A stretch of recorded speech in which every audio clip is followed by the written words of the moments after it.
Well, joining me is Joney Faragher here in the studio from the Manx Labour Party, and I'm delighted to hear from someone from the Manx Labour Party. It's really good.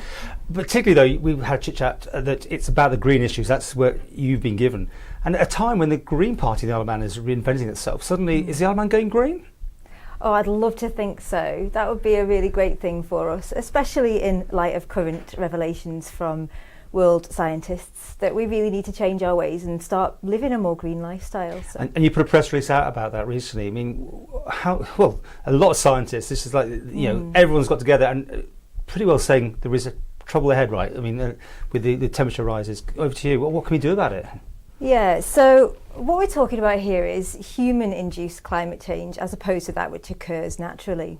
And we really need to be led by the science on this. So science for a number of years has been telling us that human activity is directly causing a rise in atmospheric carbon dioxide, and that in turn is directly causing a global increase in temperature. What the IPCC report last week has told us is that this is now reaching critical mass. It's time to act. And what we need now is leadership from governments across the world, including the Isle of Man.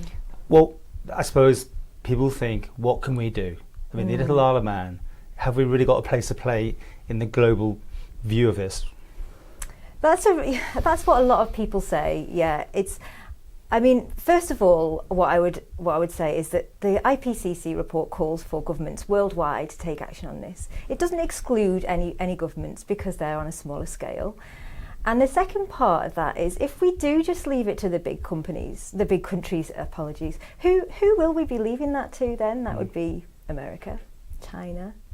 That's quite a scary thought in itself, isn't it? Well, Trump must be causing all sorts of headaches, but I suppose that's another jurisdiction. The Labour Party takes it seriously then? This is definitely part of their agenda now, is it, to use a green ticket? 'Cause I'm interested to know, where's this policy come from? Do you have a debate and decide this is where you're going? Absolutely. So in our annual general meeting in March this year, one of our members proposed that we should have a green issues coordinator, and that was passed democratically by us as a party. And then I was elected as that. So yes, it's a core issue for the Manx Labour Party. We really do feel that we need to act on this now. And how do you feel about the Green Party? I mean, you're going to work together, or are you separate? I mean, you're separate, obviously, but how do you see it working?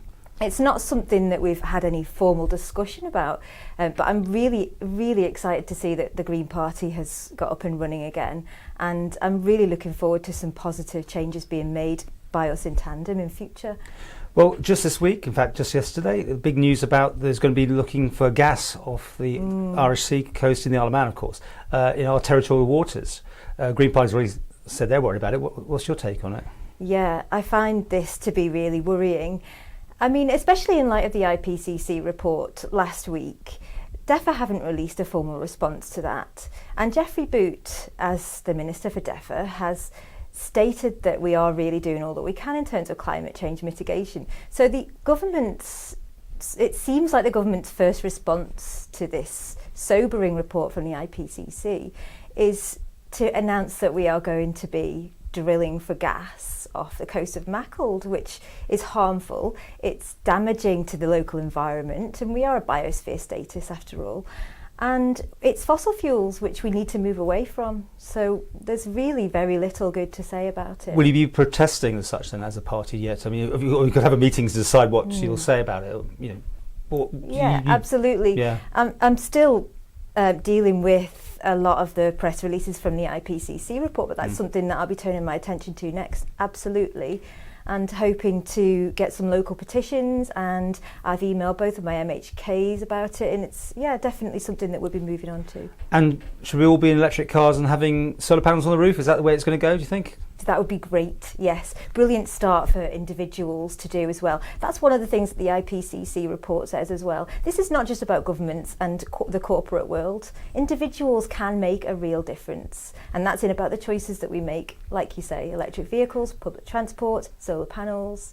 Do you think there's enough go though in the MUA side of things, because obviously they've got to service this massive debt, haven't they? And this is why we need leadership. Our government needs to make it easier for us to access these renewable energy sources, and in doing so they do need to address things like the MUA having put in levies on people having solar panels. Self-generation tax, I know it well. But yeah, it's crazy, isn't it? I mean, I shouldn't be saying that, but it looks bad, doesn't it, when you see the other places and how they're doing it. But anyway, so the way forward, people want more information, to get hold of you. How do they go to websites or what? So for the Manx Labour Party, so we have a Facebook, we have Twitter, and there's an email address. All the information is on our Facebook page as well. So very contactable. Please do get in touch. And do you think a big future for the Labour Party? Do you see yourself really contesting seats and getting back to that sort of level of engagement with the public, and therefore with taking on these issues in Tynwald, in House of Keys? Absolutely. I mean, the Manx Labour Party has been continuously represented in our Parliament, and still is, because we have David Cretney as an MLC, not an MHK. So we plan to have that continue, and by the next election we are hoping to have 12 people standing. That's our aim. So party politics could arrive, because it's had a very few goes. It's had a few goes. It hasn't actually got much traction, would you say, so far? But you could have, therefore, Lib Van, the Green Party, yourselves, and others maybe that may come forward. Do you think that's the way to do it?